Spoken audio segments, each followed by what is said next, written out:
We'd like to welcome you to our current event and weekly Bible study for June 23rd, 2013.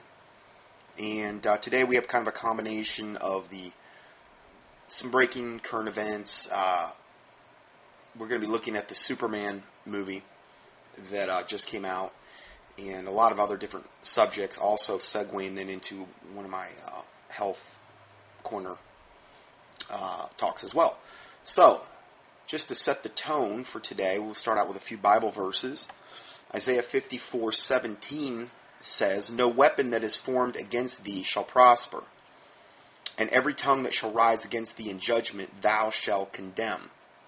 This is the heritage of the servants of the Lord." So that would apply to you and I as born-again believers.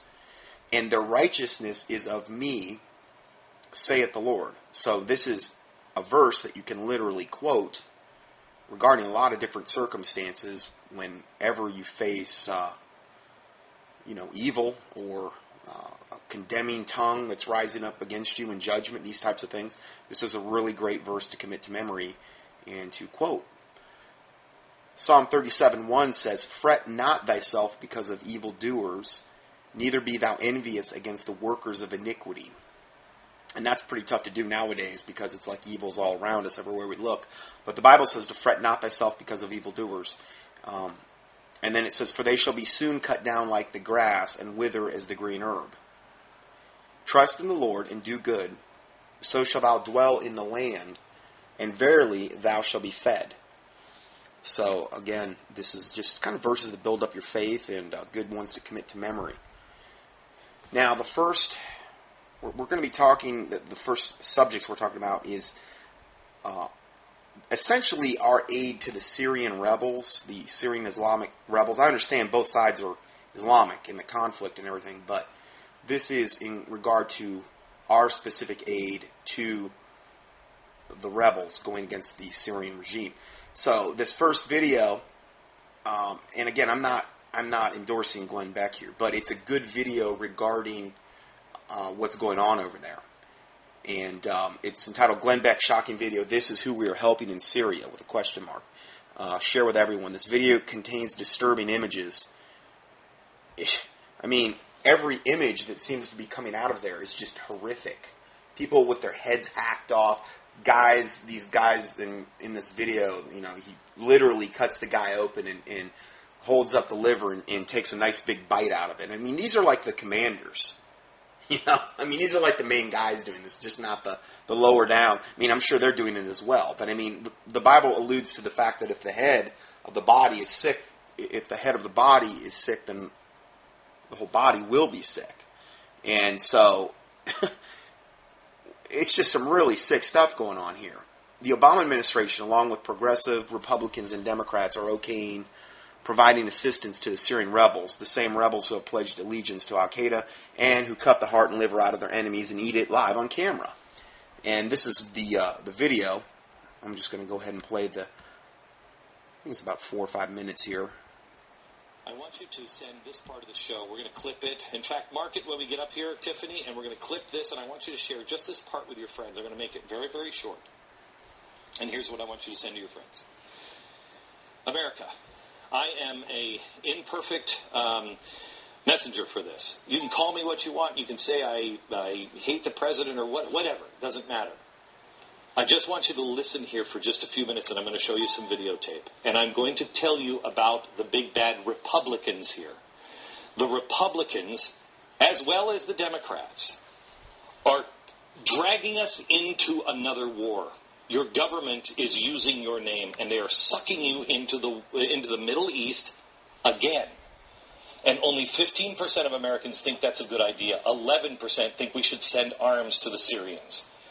But those numbers don't come with any information. Those numbers will be much, much lower if you show this to your friend. I want to warn you, what I'm going to show you is extremely graphic, but please send this along. A friend sent this to you. Please send it to another friend. This is a very graphic video of Commander Abu Sakar. He is in this video. He has just killed a Syrian military member. This is a rebel that is now cutting the chest open of that Syrian. Now it's blurred, so you're not seeing all the, but you can kind of see what he's doing, but they're blurring it some. I mean, this is just standard procedure for these guys. I mean, this is just, run-of-the-mill stuff when you get into fundamental Islam, because this is what the Quran and the other unholy books of Islam tell them to do. So they're just obeying, what Islam is telling them to do. Takes out his liver and his heart. And to show you what's going to happen to all of his enemies, the commander eats it. And it shows him putting in his mouth, eating the liver. He's got his liver and his heart, I guess, here. And this is the type of people we're dealing with here. The dead soldier on the ground is the enemy of the guy we are now arming. This president and the Republicans, it's the Democrats and the Republicans, the progressives, trust this demented terrorist with weapons. Yet the same people want to take guns out of your hands because they don't trust you. But I digress. This is as I've said so many times before, if it's evil, our government is progressively going to be behind it and support it and defend it and give it special protection. If it's good, if it's righteous, they're going to attack it. They're going to try to take it away. They're going to, gun control, the whole. So here we just see this over and over again, this same scenario being played out in different. A lot of it is being played out in America, but a lot of it is also in different parts of the world that we're dealing with. This is such a warning sign that we are on the wrong side, that even Vladimir Putin sounds sane compared to the progressive Republicans and the progressive Democrats in Washington, including our president. Listen to what President Putin just said. I believe you will not deny the fact that one hardly should back those who kills their enemies and eat their organs and all that is filmed and shot. Do you want to support these people? Do you want to supply arms to these people? Okay, America, I'm begging you. I'm begging you. We have to put down our partisan politics. We have to stop. When Vladimir Putin is making the case to the American people, do you want to give guns to the people who are eating the heart and liver out of their enemies? It's a no-brainer. We must stop the people in Washington. We've got to stop intervening in the wars in the Middle East. I hate this, sounds awful, but if they're going to kill each other, let them kill each other. We will not survive this. Please, stop the back and forth of the Republicans and Democrats. Our children and our country are at stake at this point.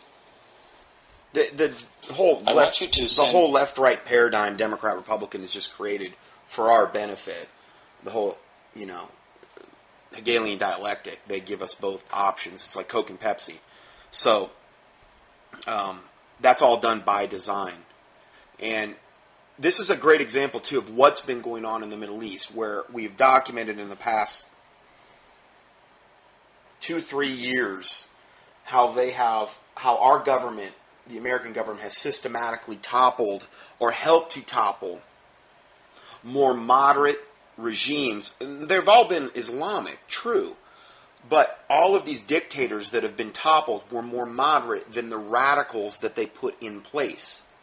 This is another example of, not saying the Syrian government's perfect, but they're not as radicalized as these devils who are chopping people's heads off, cutting out their livers and eating them. They're not as radicalized. They're not as fundamental to the faith of Islam as these guys are being, because that's what they're doing. They're just that's how they view themselves. They're being good Muslims by doing this. And I understand there's Sunni, there's Shia, there's other things that can go into this. But in every case, the governments that we have helped to install in the Middle East have been much more radicalized. Why are they doing this? Because when World War III happens, they want the most radicalized Muslims as possible in power in every one of these countries. And Syria is one of the last chess pieces to need to have this, for this to happen in. I'm not saying it's the last, but it's one of the last. And this is why they're doing this. This is why we're shipping them weapons. And we're going to talk about that more in a little bit here. So then we go to the next article, the next report here. Syrian rebels kidnap and behead Christian and feed him to the dogs. Syrian rebels beheaded a Christian man and fed his body to the dogs, according to a nun who says the West is ignoring the atrocities committed by Islamic extremists. The nun said the taxi driver, Andrei Arbashi, who was 38, was kidnapped after his brother was heard complaining that fighters against the ruling regime behave like bandits. His brother said this. And he was kidnapped. She said his headless corpse was found by the side of the road, surrounded by hungry dogs. He had recently married and was soon to be a father. He was a Christian. Stories like this continue to flow out of Syria. This isn't Assad soldiers doing this. Remember, with Assad, that's who we would like to see toppled. I mean, if we wouldn't, why are we giving them weapons and ammunitions and helping them? We want to do exactly what we've been doing, and that's install the ultra radicalized Islamic regimes in place for when World War III happens. Because they want maximum bloodshed and carnage for the World War III pre-planned Illuminati war, essentially. That's why they want to do this. Stories like this continue to flow out of Syria. These are not Assad soldiers doing this. These are the U.S. and European-backed rebels. The same guy we just saw in the previous video. Those are the people we're arming. Those are the people we're supplying. I mean, beyond insanity. The guys, according to the American mainstream propaganda, who are supposed to have the moral high ground. These are the guys that are supposed to have the moral high ground. Eating the hearts out of SAA soldiers, beheading Christians, Shia, and etc., and shooting of children in front of their parents because they were found guilty of blaspheming. The thing is with these guys, they're so demon-possessed of the toenails when you get to that level, and they have such a bloodlust that, they hear one thing and it's like everybody has to die. They're absolutely nothing but tools of Satan himself. They are satanically, demonically possessed, and they are tools of Satan, and he comes to kill, steal, and destroy, and that's all they're really bent on. All in the name of the fallen angel moon god, Allah, who's not the God of the Bible. Now, if you don't believe that, then just key in either Islam or Muslim in the keyword search box at contendingfortruth.com, and I've done tons of studies on this subject, and that's why I'm not going to keep going on and on and on about this, because I've covered this so many times. Now, this was interesting. This just came out, this story came out a few days ago.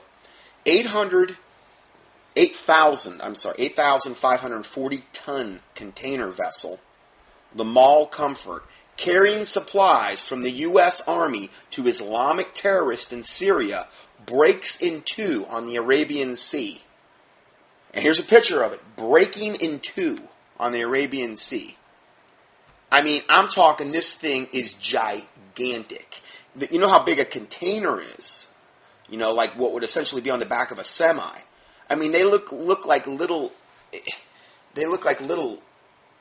tiny rectangles on this thing. There's so many of them.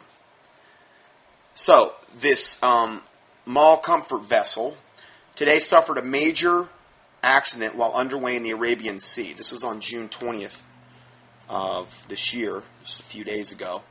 Sailing in inclement weather, conditions with a heavy swell, the ship has developed cracks in its hull and finally broken two forward of the bridge near its center. It appears that the damage occurs as a result of wave-induced stresses on the hull with no indicators for a collision or fire which might have weakened the hull. What's really wacky is that you see this thing, and it's broken too, and both pieces are still floating, at least for a time. It's really surreal. I mean, Now, I wouldn't be reporting on this other than the fact of this next report, or the next part of the report, which says, and now I verified this I looked at every link I could get my hands on regarding this story, because it's not in the mainstream media. It has made some mainstream media things, but very, very, very much off the radar. And I think that the reason it's been off the radar, particularly, I would say, in European and in American press, is because of what I'm going to cover next. Russian and Syrian media sources confirmed it was carrying supplies from the U.S. Army in Singapore to terrorists in Syria via this route. What the route is, it goes from the U.S. Army in Singapore. This is us supplying these Syrian rebels. These are the ones beheading Christians and other people, the ones that are, annihilating their parents in front of the children because they've supposedly blasphemed.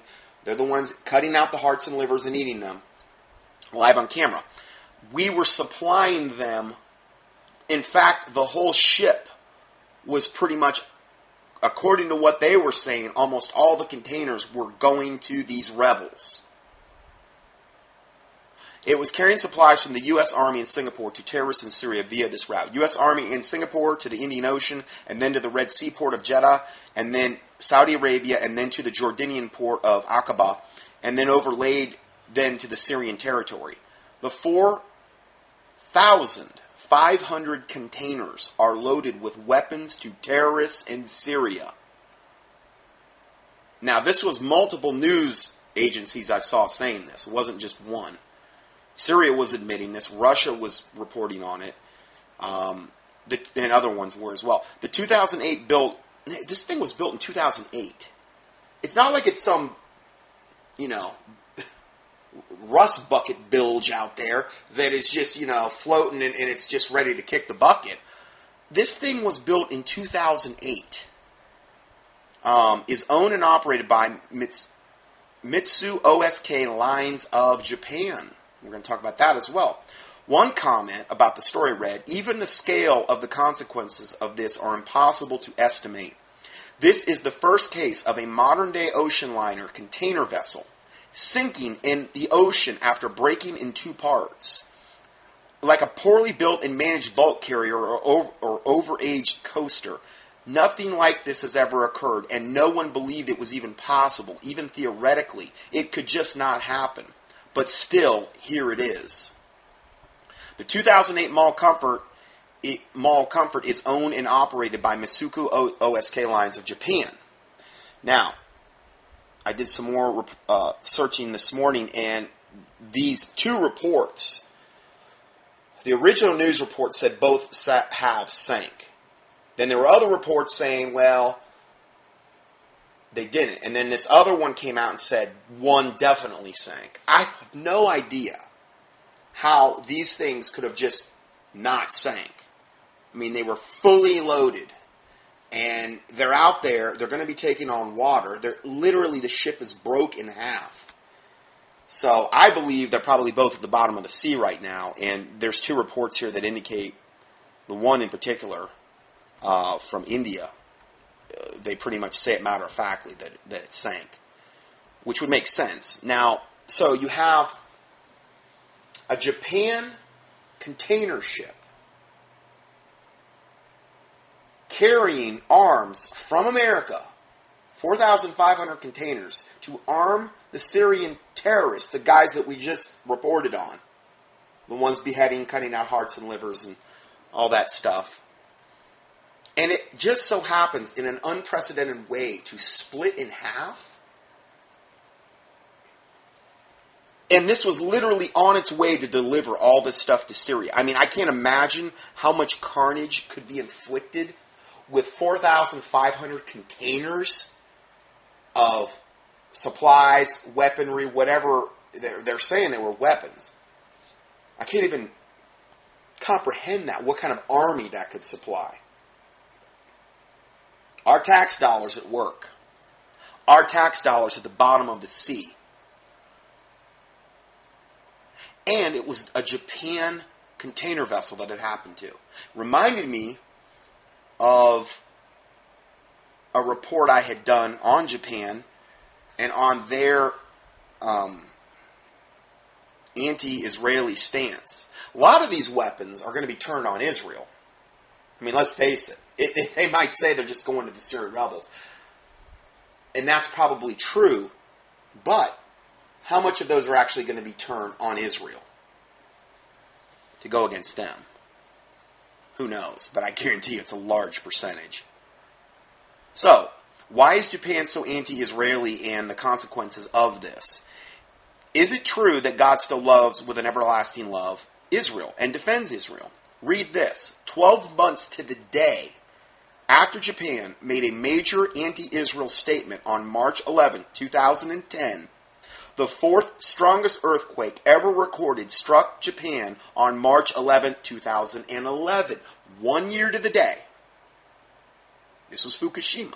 This is what caused Fukushima. This was the earthquake. This was what caused the tsunami. All of that stuff. 1 year to the day of them making the most anti-Israel statement they had ever made. 1 year earlier to the very day, Japan made this declaration, quote, "The government of Japan deplores the decisions of the government of Israel to give permission for the construction of 1,600 housing units in East Jerusalem, in addition to 112 units in the West Bank." What stinking business is it of theirs? What Israel is doing in its own capital, or its own spiritual capital. What is that? What business is that of any country? Is what I want to know. But the Bible talks about Jerusalem being a cup of trembling, but what business? What right do we have to say, oh, you can't? They're telling them they can't build housing units. They're deploring that. Like Japan has this big moral high ground, and they all of a sudden can tell Israel, a country half a world away, what to do about what they're going to do with their land and what they can build on it and what. I mean, it's absolute, when it comes to Israel, the way other countries treat it is absolute total insanity.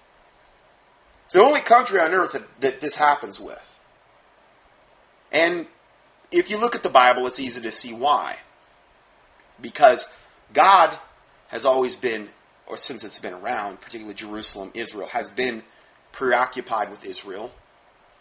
And therefore, Satan is also preoccupied with Israel and very concerned about thwarting God's plans for Israel, particularly in the end times.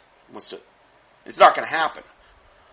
So, God says those who bless Israel will be blessed, and those who curse Israel will be cursed. Now, again, I'm not saying that Israel's perfect. I'm not saying that there's not a ton of what you would call satanic, Zionistic synagogue of Satan, call themselves Jews, but they're not. They're of the synagogue of Satan, like the book of Revelation talks about. I'm not saying that those people aren't in all the high places in Israel. Okay, so I'm not giving them a pass on that. I'm not saying they haven't collectively turned their back on Jesus Christ and crucified their own Savior. Okay, way, way back when. Okay, but there's going to come a day when their eyes get opened. The Bible talks about this, and they're going to be tried as silver, and 2/3 of them are going to perish, but 1/3 will come out, and this is going to really be within the tribulation period, and 1/3 of them will come out, be refined as silver, and they're going to have their eyes open, and they're going to look upon whom, the Bible says, they're going to look upon the one whom they pierced.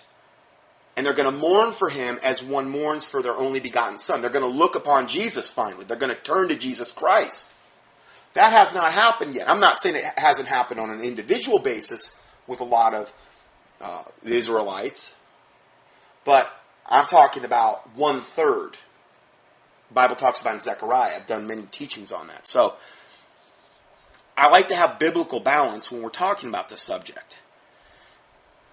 Going further, God says those who bless Israel will be blessed and those who curse Israel will be cursed. After Japan deplores Israel's building houses, many thousands of homes are then destroyed in Japan, a year to the day. For the past year, Japan has increased its anti-Israel rhetoric as well. Should we soberly consider this connection? Japan's financial gifts to the Palestinians were not spoken of in the media either. So they're also making financial gifts to the Palestinians. I mean, hey, everybody wants to arm Satan. When you're evil, you wanna support evil. That's where your hard-earned or whatever money, stolen, whatever type of money you have, if you're wicked, that's where it's going to go. It's going to go toward evil things. Us shipping 4,500 containers of arms to the Syrian demon-possessed rebels, that is evil beyond belief. Woe unto them that reward evil for good and good for evil. So that's what we've done. We've rewarded the Syrian rebels by saying, here, you did good. You just keep chopping off those heads and you keep cutting out those organs and eating them. You keep killing and maiming in front of these little kids. And you kill the little kids too while you're at it. You just keep doing that. We're going to keep arming you. We've rewarded you good for the evil you've done. That's what our government is. Plain and simple. That's what we do now. It's just so clear every time you turn around, pretty much that's all they're doing. There's no true righteous judgment. The judgment is satanic. It's warped. It's diluted. It's deranged. We reward evil. Here, Planned Parenthood, we'll subsidize you with our tax dollars so you can slaughter innocent little babies. Here, homosexual, bisexual, transgender, gay groups, we're going to give you a special protection class, and we're going to give you all kind of money, and we're going to give you all kind of special protected rights. Oh, Mr. Christian, you know what? You have no rights. You better keep your mouth shut, or we'll sue you, or we'll put you in jail, or we'll do all these things. But you better respect all of these other things. Oh, Mr. Muslim, sure, come here and build your mosques, and we're going to give you all kind of special protection. Mr. Illegal Alien, please come in. Please pour over the borders. We're going to give you all types of governmental benefits, free health insurance. You can go around and drive and do whatever you want. We're going to reward your evil with good. That's the norm. That's the norm. That's the brave new world that we're living in. Everything's upside down. So Japan's financial gifts to the Palestinians were not spoken of in the media, just like we just gave. We were trying to give a big financial gift to them. Just didn't quite get there, it sounds like. And again, is that God, the hand of God intervening? Because God knows how much of those 4,500 containers of that ammunition, how much of that might have been an absolute, how many Israelis would die? How many innocent people would die as a result of that? And I believe God intervened. And again, I'm going to prove that talking about this more.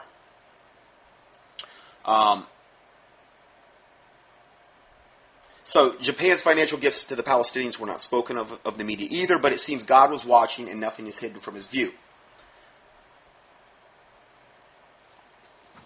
Okay, so the Japanese's strong and specific words about Israel's land were, Japan deplores construction by the Jews in East Jerusalem and the West Bank. Again, like they have any right to tell them what to do. Japan condemns Jewish home building in East Jerusalem. Japan does not recognize the annexations of East Jerusalem by Israel. Japan urges Israel to refrain from unilateral acts that change the current situation in East Jerusalem, etc. Japan would be very, very happy if they just gave them more land. Now, every time they do that, all they do is move the rockets in a little bit closer so they can kill some more Israelis. And then when Israel retaliates, they preposition their men with little children and women so that when Israel does retaliate against these cowardly terrorists, they end up killing women and children, and then all the Muslims can say, oh, look what these wicked Israel people did to us, when all they were doing was defending themselves. This is how sick and perverted they are. Now, they admit to doing this. I've reported on this in the past. They admit to using women and children as shields, particularly when dealing with Israel, because anytime they can get a positive soundbite or a video clip, they're going to take advantage of it because they are of the father the devil, and of his lusts and of his works they will do. The Bible, or not the Bible, but the Quran says Allah was the best of all deceivers.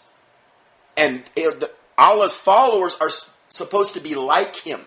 He was the best of all deceivers. This is why they can lie right to your face, and if it's in the name of Allah, for the benefit of Islam, it's perfectly permissible and encouraged in that disgusting, wicked death cult called Islam.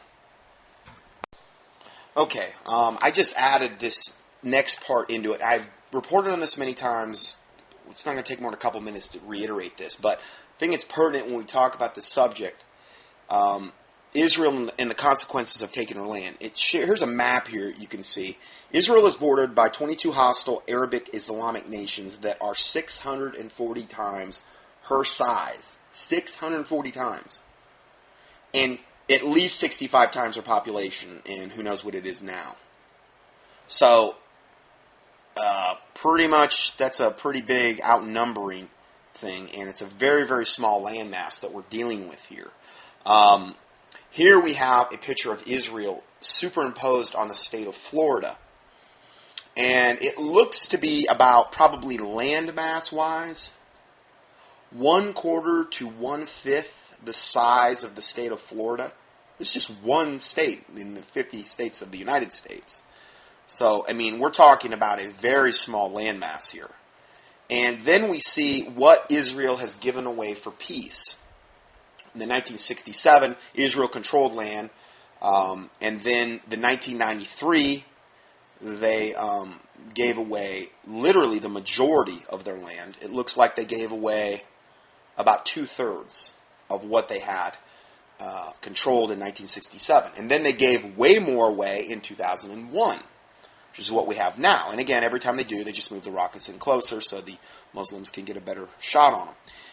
This is the only thing that ever happens. Israel is a Jewish nation, 1/119th the size of California. Is one of the smallest nations on the face of the earth. It's with only about 8,000 square miles of land mass. It is roughly 2 times the size of Rhode Island. Rhode Island is the smallest state in America. Very, very small state. So it's only 2 times the size of that. The nation, and again we've said this, Arab propagandists call Israel expansionist. They've given up over 2/3 of the land that they possessed originally, and what they have is so tiny in comparison to the rest of the land masses around her that are 640 times her size, and every one of these nations would love to see Israel annihilated off the map. It'd be one thing if, like, Israel was, like, next to Greenland or something, you know, or Iceland, or maybe a place where they didn't want to wasn't just totally full of Muslims wanting to kill them. But they're surrounded by a landmass 640 times its size that are absolutely bent on its total destruction. But for the grace of God and His protection, they would have been annihilated and wiped out a long time ago. I mean, think of the odds, the stacked against you. There is no truth to this statement as far as Israel being expansionist, as Israel occupies 1/6 of just 1% of the lands called Arab. 1/6 of 1%. So, this is what we're dealing with here. Now, there's a book called Eye to Eye, Facing the Consequences of Dividing Israel's Land, and it's by William R. Koenig. I'll give you a link here to it. What do these major record-setting events have in common? Okay, I'm going to list them off. The 10 costliest insurance events in U.S. history. Now, this book's a tiny bit dated at this point, okay, but at the time of the writing, which wasn't too long ago, the 10 costliest insurance events in U.S. history, the 12 costliest hurricanes in U.S. history, 3 of the 4 largest tornado outbreaks in U.S. history, and the 2 largest terrorism events in U.S. history. All of these major catastrophes and many others occurred or began on the very same day or within 24 hours of the U.S. Presidents Bush, Clinton, Bush Sr., Clinton, and Bush Jr. applying pressure on Israel to trade her land for promises of, quote, peace and security, which is all total lies anyway. Their only goal is total annihilation of Israel. Yasser Arafat stated it. Islam states it over and over again. But they'll come to the negotiating table and act like, oh, we're going to play nice with you. Sure. Just give us more land for peace. And we promise we won't launch any more rockets at you or try to kill you or send our terrorists in there to, strap nail bombs on their back and blow up innocent people in like buses and cafes. No, we won't do that. We promise. And they do it just all the more and more. It's the height of insanity for Israel to keep giving them anything. So they traded promises of peace and security, sponsoring major land for peace meetings, making major public statements pertaining to Israel's covenant land, or calling for a Palestinian state. My comment, it seems that the Lord's focus is very centered on the preservation of Israel's land. Now, I think it may be more focused now because there's so much less of it than when they first started in 1967 with what they were talking about here, with the lines that they've got, the land that they actually possessed. There's so much less of it. What little there is, it seems that God reacts more aggressively now on any nation that pressures Israel to give up what little land it actually possesses. Because God knows that all they're going to do, again, is move their terrorists in closer. So more people are at risk in Israel. And so I think that's why these cataclysmic events that have happened have been more in even in the last 15 years. Because they have such a little amount of land left. So it seems the Lord's focus is very centered on the preservation of Israel's land. And notice that Japan's remarks in God's judgment of the last story we just reported on were also centered on the land of Israel. They were telling them, don't build these housing complexes. I mean, what audacity. So again, you make statements like this, not something that's real smart.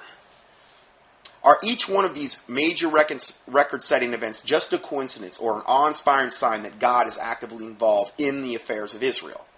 I mean, there's tons of things out there. Israel, God's timepiece. Israel is what you need to be looking at regarding so many things as far as linchpins for end-time events happening. So if God is focused on Israel, so will Satan be.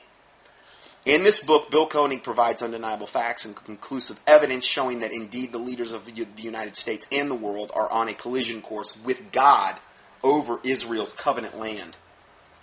Zechariah 12:9 says, "And it shall come to pass in that day that I will seek to destroy all the nations that shall come against Jerusalem." End of quote. So, this is what we're dealing with here. Okay, so let's continue further. Next report, Islamic. Well, here I'll just start to read it. Palestinian Media Watch documents that the Palestinian Authority's official policy honors all prisoners in prison for terror crimes against Israel.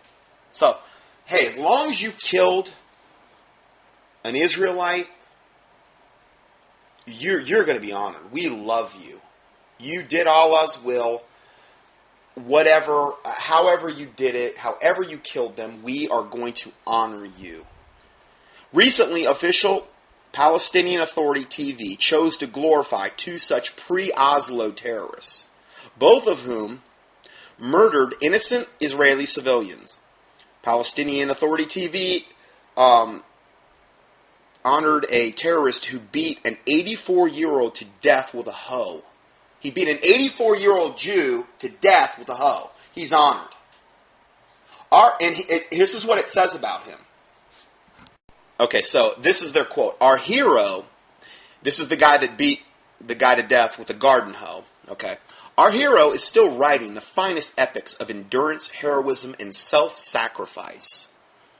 So he's doing great in jail, feeling really good about his place with Allah in the afterlife. He's still writing the finest epics of endurance, heroism, and self-sacrifice. Because it was such a selfless thing to do, to beat that innocent Jew, the 84-year-old. I mean, I'm sure it must have been a really, really tough thing to beat an 84-year-old man to death with a garden hoe. You know? Talk about a fair fight. Yeah, he must feel really good about himself, I'll tell you. And they're going to honor him, man. Oh, yeah, preeminence.